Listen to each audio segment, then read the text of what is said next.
प्रसंग आया कि गुरुजी ने जब नाव का इस्तेमाल किया पहली बार, याद है जब गुरुजी उस मुंगावली की धरती से, उस ललितपुर से विहार करते हुए मुंगावली आना चाह रहे थे ना शायद, तो उस समय या मुंगावली से विहार करके गुरुजी इस तरफ जाना चाह रहे थे।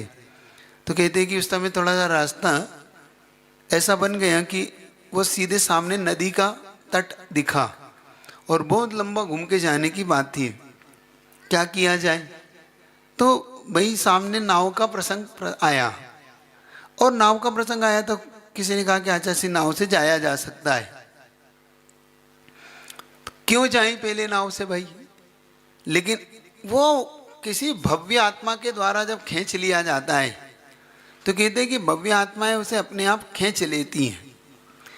तो जो नाविक जिसकी ये नाव थी, उस नाविक ने जब देखा कि इतने बड़े गुरु के बेटे की बात है, और उसका मन कैसा बदला देखो, क्योंकि वो नाव मछली को इकट्ठित करने के लिए की जाती थी, मछली के मारने में काम आती थी।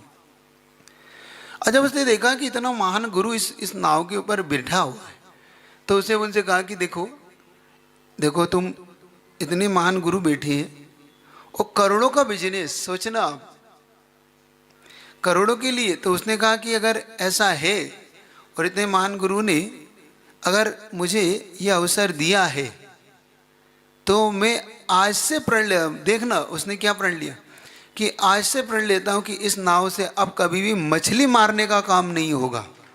करोड़ों रुपए का वो बिजनेस उसने उस नाव से छोड़ दिया, जबकि उस नाव से करोड़ों रुपए का बिजनेस होता था। अब उसके बाद गुरुजी ने प्रायश्चित भी संघ ने ग्रहण किया उस नाव का। उस नाव के लिए प्रसंग भी आता भी है, जब मैं भगवती आराधना कार की वो शिव आर्य मान की महाराज की वो पकड़ रहा था अभी, तो प्रसंग आया कि किसी कारण से नाव में बैठा जा सकता है। वो भी प्रसंग मेरे सामने उपस्थित हुआ। तब मैं देखता रहा कि क्यों गुरुजी ने इसको स्वीकार किया, क्योंकि गुरुजी की कोई भी चर्या भव्य जीवों के कल्याण के लिए होती है। कोई भी गुरु का कदम अपने लिए नहीं होता। जब बाद में उनको समझ में आया कि वो तो भव्य जीवों के कल्याण, उन मुख प्राणियों की रक्षा के लिए, उस अहिंसा धर्म की रक्षा के लिए गुरुजी ने उसे स्वीकार किया।